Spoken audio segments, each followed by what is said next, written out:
So often when people are asked about Star Wars, they talk about the characters. Luke Skywalker, Han Solo, Princess Leia. Sometimes people are drawn to the ships, like the Millennium Falcon. Or maybe you're most interested in the Force, the battle between the Jedi and the Sith. When I get asked about Star Wars, it's all about the texture. Artists created that texture. Ralph McQuarrie, Joe Johnston, Colin Cantwell, and Roger Christian, just to name a few. From the set designers to the ragtag misfits from Industrial Light and Magic, these masters of the used universe hold the secret of Star Wars design. Today we're doing our best to reveal those secrets in a way that you can use it in your projects. I'm Brian with the Smugglers Room, and today I want to try something a little bit different.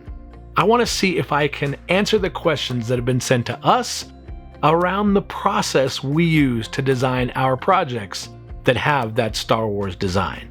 We've built many projects over the years, some which are props, influenced by those in the films, and other projects we consider practically impractical, such as our moisture evaporator margarita machine.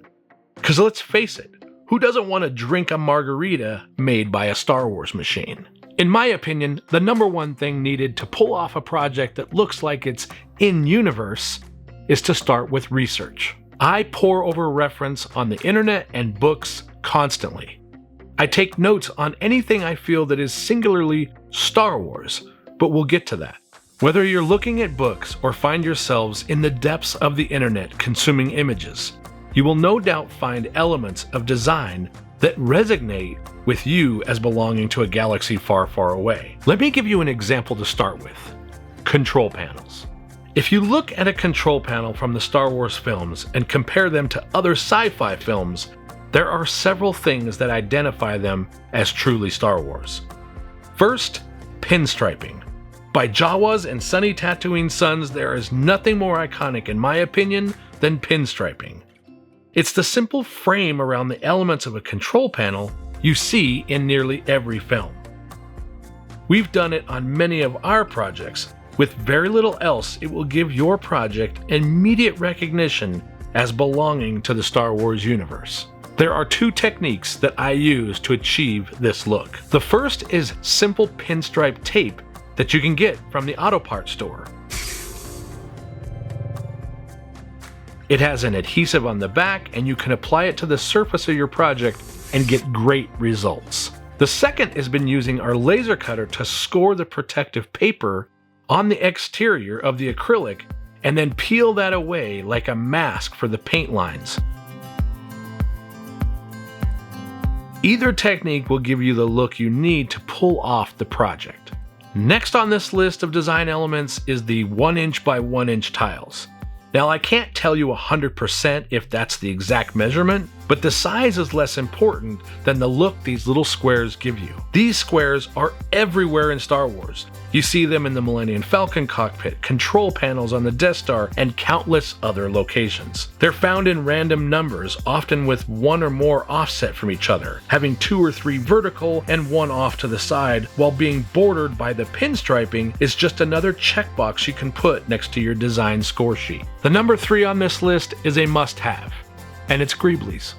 You don't win your Star Wars Nerd Achievement Badge without knowing what a Greebly is. But if you're not familiar, I'll drop a link above for your continuing geekification. Greeblies come in all shapes and sizes, but the more unusual and unrecognizable you can find, the better. Around here, we're known for our overuse of the Simply Juice Lid and hard drive motors. Neither are ever a bad choice in my opinion, but if you want to have a look at some other work being done in this department, I have a treat for you. My friend Martin from Puerto Rico and the man behind the Dune Sea Outpost on Facebook and Instagram is incredibly talented when it comes to control panel design.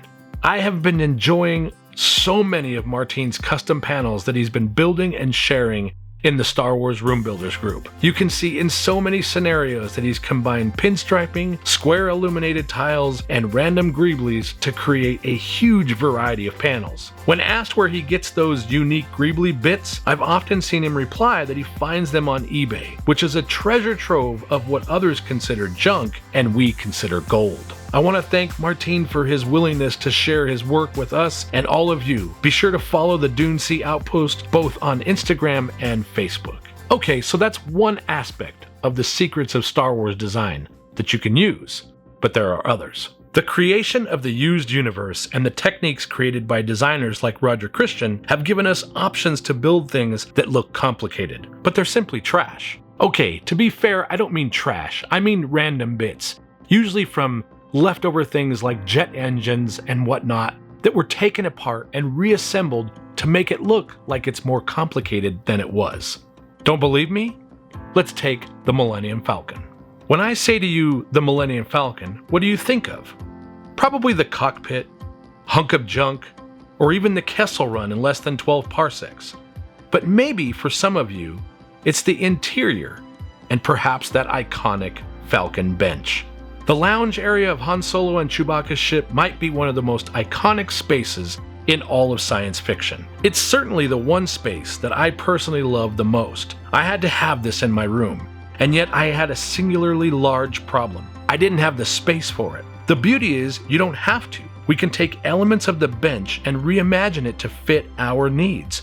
For me, I lightly modified the pattern of the bench, and along with my lovely wife Carissa, we shaped it to fit our room. This was certainly not a replica. However, I can tell you that everyone that visits our home and has seen Star Wars recognizes it immediately. As a side note, we don't let people in my home that haven't seen Star Wars. At least not on my watch. Even the top control panels above the bench are a reimagining of the Millennium Falcon style panels, and in my opinion, it totally worked. Not convinced it works? Not convinced you can modify the designs of this great ship and make it work exactly the way you need it to in your environment? Well, let me introduce you to my friend Tony. Tony is the madman behind Docking Bay 327 here on YouTube, also known to his friends as the Jigsaw Jedi. He might be one of the fastest room builders I know. Tony took a small office and went boba over bantha with a serious Millennium Falcon vibe. He has a full digital window, a life-size Han and Carbonite, and has created an excellent Falcon bench that perfectly fits his space. Recently, he has even added a custom bunk similar to what you see in the films.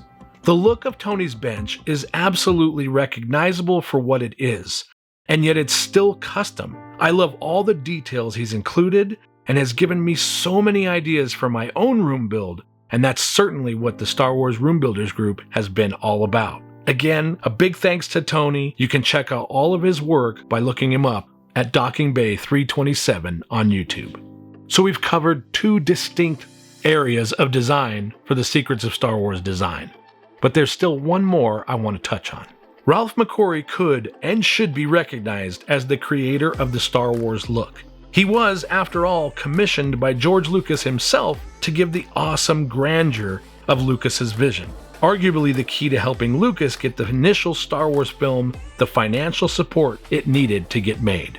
But why am I rambling on like a Mos Espa Vespa cyberpunk about him? Well, let me tell you.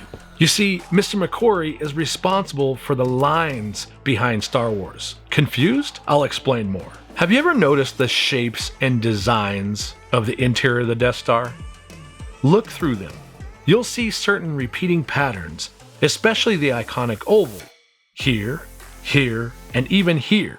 Yep, that's a genuine Cuisinart drying mat with rack, found in Walmart, and it was posted by Kaylin Ortiz from our Room Builders group. It probably cost around $30. And if you know me, you know I'm not above spending $30 on a random object. Some of you might even remember the stick.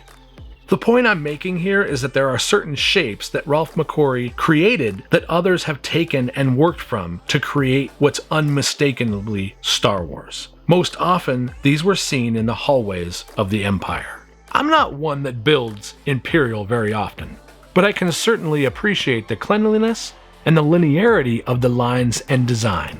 My friend Ron, however, also known as the CG-Rtist on YouTube, is more than a little familiar with the Empire design.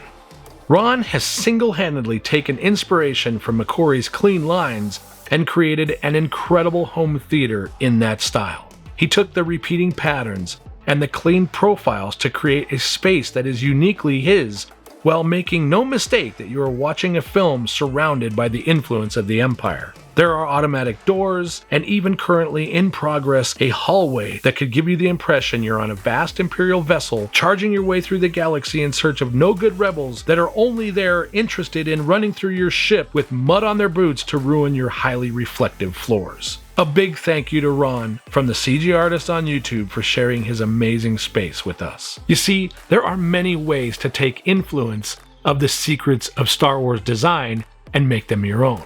Maybe you don't have a room in your house, but you have a workshop. I have systematically been adding elements to my shop for years, slowly adding a table here, a cabinet there, a paint booth, and even a fridge, which I monitor and drink responsibly while in the shop working with power tools, obviously.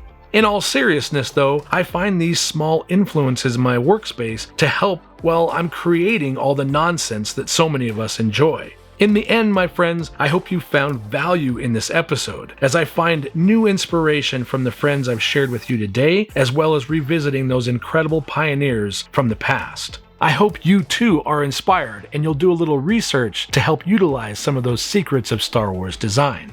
Take inspiration from wherever you can find it. Sample from the work of those makers we've shared today. Use our work as reference. Take a little bit of all of it and introduce it into your own project. No one can do what you do but you. So just make it another day where you're building something out of nothing. But why am I rambling on like a Mos Espa Vespa Spiberpunk? But why am I rambling on like a Mos Espa Vespa Cyberpunk? But why am I rambling on like an But why am I rambling on like a Mos Espa Vespa Cyberpunk about him? Well, let me tell you. No one can do what you do but you.